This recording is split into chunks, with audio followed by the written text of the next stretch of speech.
brilhem como luzeiros no mundo. Filipenses 2,15. 5. Preparo das lâmpadas para produzir luz. Somente a igreja que vive para alcançar novos membros tem esperança de sobreviver. Portanto, o evangelismo é a suprema missão da igreja. Sua existência depende dele. Não há igreja que morra possuindo-o, nem igreja que continue vivendo se o negligenciar. Suas necessidades essenciais são paixão espiritual, visão, clareza e zelo pela salvação. A paixão evangelística é o prelúdio do poder evangelístico. Sua dinâmica é mais importante do que sua mecânica. Entretanto, se devemos traduzir nosso zelo em realidade evangelística, a mecânica é importante. A igreja cristã nasceu sob o apelo poderoso de Pedro por ocasião do Pentecostes, mas sua expansão futura foi resultado do crescimento diário. O Senhor lhes acrescentava dia a dia os que iam sendo salvos. Atos 2,47. Foi o testemunho contínuo, o programa permanente realizado por todos os membros da igreja que tornou possível o crescimento fenomenal da comunidade apostólica. Não é o evangelismo causal, não é o evangelismo casual, mas o evangelismo contínuo que constrói uma igreja. Evangelista local. O verdadeiro pastor é essencialmente um construtor. Ele constrói os membros do conhecimento da palavra, deve estabelecer sua confiança na verdade, sustentar o modelo divino de organização, promover o verdadeiro espírito de cooperação e serviço cristão e conduzir os membros avante para alcançar grandes alvos. Enquanto faz isso, deve adicionar novos recrutas ao exército do Senhor. Promover programas na igreja é importante, mas adicionar novos membros é fundamental. Cada pastor deveria ser um evangelista. Sua igreja deveria ser conhecida como um lugar onde as pessoas nascem para o reino. Quando alguém diz, não sou evangelista, sou pastor, está revelando tremenda falta de compreensão dos seus próprios privilégios e responsabilidades. Uma parte vital em seu trabalho de pastor, que traz vitalidade e todas as outras atividades da igreja, consiste em conduzir todos os membros em uma evangelização intensa. Frequentemente, a palavra evangelista significa, em nosso pensamento, alguém que se especializou em realizar séries de conferências em tendas, igrejas ou salões. O evangelista itinerante, no entanto, não é único nas fileiras do Senhor. Alguns dos maiores evangelistas na igreja são pastores cujo trabalho os retém em algum lugar de real necessidade. Mais trabalho que viagens. Não é necessário viajar para pregar às pessoas, mas é primordial trabalhar. O pastor que mantém as pessoas em sua igreja e comunidade em seu coração tem uma vantagem sobre todos os outros no que se refere à evangelização. A ideia de que cada evangelista precisa estar constantemente em movimento é fundamentalmente ilógica. Apesar de a causa de Cristo precisar de evangelistas itinerantes e de sempre haver um lugar vital para eles, precisa também desesperadamente de evangelistas locais. Precisa de pessoas como pastores e líderes que planejem um programa de evangelismo contínuo e fervoroso e que estabeleçam equipes evangelísticas e as conduzam nos campos do serviço e da pregação do evangelho. Se cada igreja se tornasse um hospital espiritual, onde homens e mulheres renascessem diariamente para o reino, e os cansados e feridos da comunidade encontrassem o bálsamo curativo do companheirismo e do amor de Deus, o ministério não precisaria se preocupar com a apostasia. Quando os membros estão levando outros a Cristo, eles próprios crescem na graça. As igrejas se tornam problema quando deixam de ser evangelísticas. Chamada para testemunhar. Chamado para testemunhar.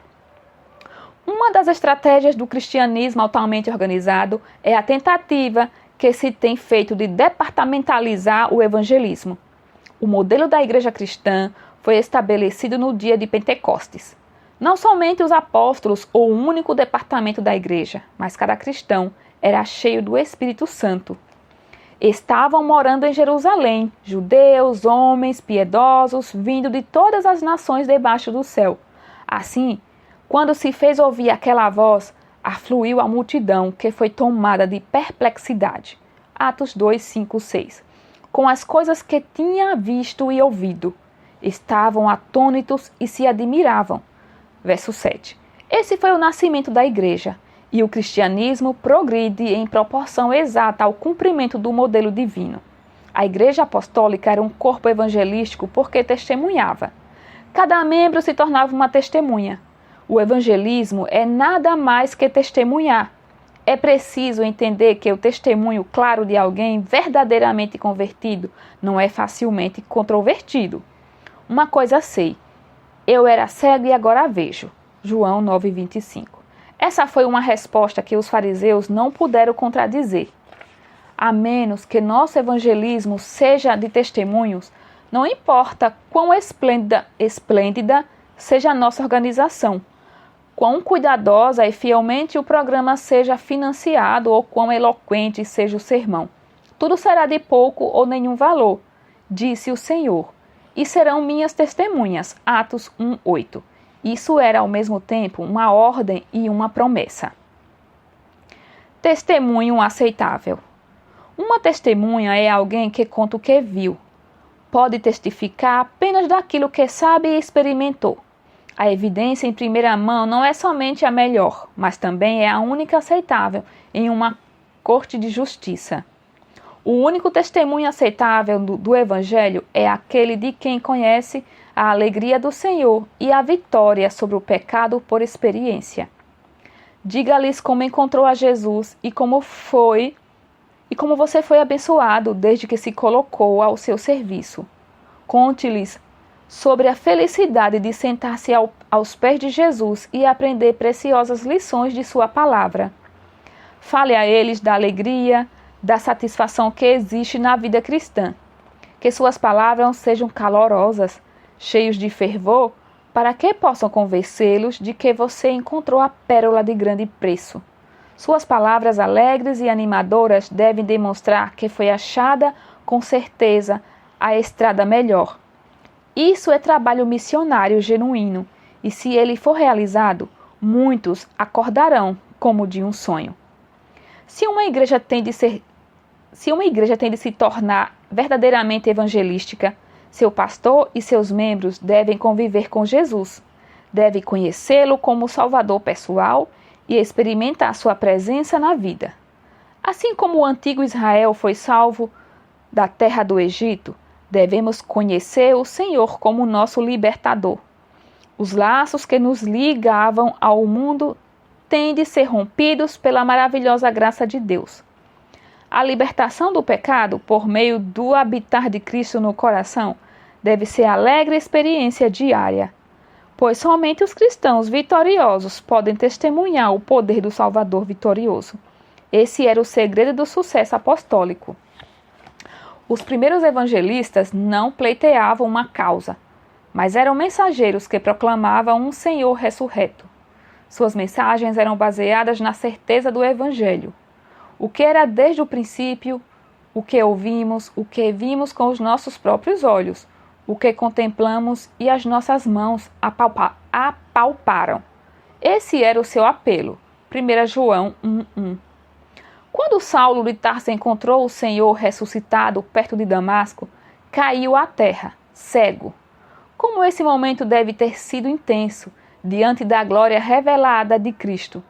O Salvador era uma realidade viva para esses mensageiros da esperança. Nada menos que isso bastaria para nossos dias. Nem perfeição de planos, nem detalhes de organização, nem orçamento evangelístico, mas uma visão evangelística à disposição para trabalhar em equipe. São esses os elementos que dão bons resultados. Uma equipe capacitada. A igreja completa deveria formar uma equipe. O pastor é o capitão reconhecido, mas como membro é parte de sua equipe. Mesmo os meninos e as meninas podem ser capacitados a evangelizar. Nada é tão inspirador como uma igreja entusiasmada e bem organizada, conduzida por um genuíno pastor evangelista. Impressionante como um exército com bandeiras. É a descrição que o sábio faz desse grupo conquistador. que esse era o segredo do êxito de Charles Spurgeon. Toda a sua igreja estava inspirada e bem preparada para o evangelismo. A cada ano, realizava um culto especial durante o qual fazia um apelo público para que os membros se alistassem na ilustre tarefa de evangelizar. Ao terminar essa reunião anual, convidava aqueles que queriam fazer uma aliança com Deus, que queriam alcançar pelo menos uma pessoa durante o ano que se aproximava, ir à frente. Todos os anos, mais de 3.000 pessoas se comprometiam a fazer isso, e ao apertarem a mão do pastor, publicamente se alistavam no exército de Deus. O companheirismo alcançava as pessoas, e exatamente por isso obtinham resultados tão maravilhosos. Os aprendizes eram plenamente capacitados na técnica do evangelismo pessoal. Seu recente amor pelo Salvador os inspirava a sair em busca de outros. Aquela igreja se tornou um centro evangelizador na implantação das igrejas. O poder da oração. Mais do que recrutamento e preparo, Spurgeon sabia que a oração é a chave da evangelização. Em cada reunião em que havia um apelo ao compromisso com a evangelização, um grupo de membros mais piedosos, uns 100 ou mais, reunia-se em uma sala abaixo ao púlpito em que se pregava a palavra. Enquanto o evangelista exaltava a Cristo perante a congregação, os intercessores erguiam os braços em oração, suplicando que Deus batizasse seu pastor, com a unção do alto, a fim de que pudessem conduzir pessoas ao Salvador. Isso deve servir ao modelo para nós. O coração dos membros de nossa igreja deve se abrir em oração por aqueles que estão pregando o Evangelho. A oração é poder. A igreja que ora é uma igreja que trabalha, e uma igreja que trabalha é uma igreja que cresce. A oração é o segredo do poder da igreja, bem como era também o segredo do poder do Salvador. Jamais uma vida tão repleta de labor e responsabilidade como a de Cristo. Mesmo assim, o mestre achava tempo para orar. Ele sabia que somente pela comunhão com o Pai poderia receber poder para levar as pessoas a Deus. Como líderes da igreja, devemos encontrar mais tempo para orar. Substitutos da oração? É fácil ficar tão sobrecarregado com os fardos e cuidados do próprio trabalho de Deus a ponto de nós esquecermos de orar. Estaremos então no mesmo perigo que os judeus no tempo de Cristo. Eles davam tanta importância aos planos, programas, formalidades e cerimônias que as atividades tomavam o lugar da genuína piedade. Na opinião dos rabinos, o mais alto grau da religião consistia em contínua e agitada atividade. Dependiam de uma prática externa para mostrar sua devoção superior. Assim, separavam-se de Deus, apoiando-se na autossuficiência. O mesmo perigo existe hoje ainda. À medida que aumenta a atividade e as pessoas são bem-sucedidas em realizar alguma obra para Deus, há risco de confiar em planos e métodos humanos. Surge a tendência de orar menos e ter menos fé. Como os discípulos, nos arriscamos a perder de vista a nossa dependência de Deus e fazer nossa atividade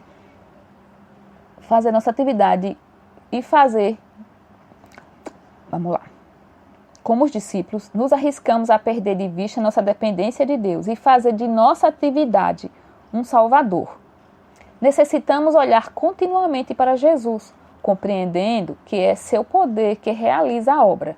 Embora devamos trabalhar ativamente pela salvação dos perdidos, precisamos também dedicar tempo à meditação, à oração e ao estudo da Palavra de Deus. Somente o trabalho realizado com muita oração e santificado pelos méritos de Cristo mostrará, no final das contas, ter sido eficaz. São essas palavras desafiadoras. Como colaboradores de Deus, deveríamos fazer a nós mesmos as perguntas: estou fazendo de minha atividade meu Salvador? Estou confiando nos planos e métodos humanos? Meu trabalho está sendo cumprido por meio de muita oração? Ou à medida que a responsabilidade aumenta, estou orando cada vez menos? Somente o ministro que ora pode ter êxito em alcançar pessoas para Cristo.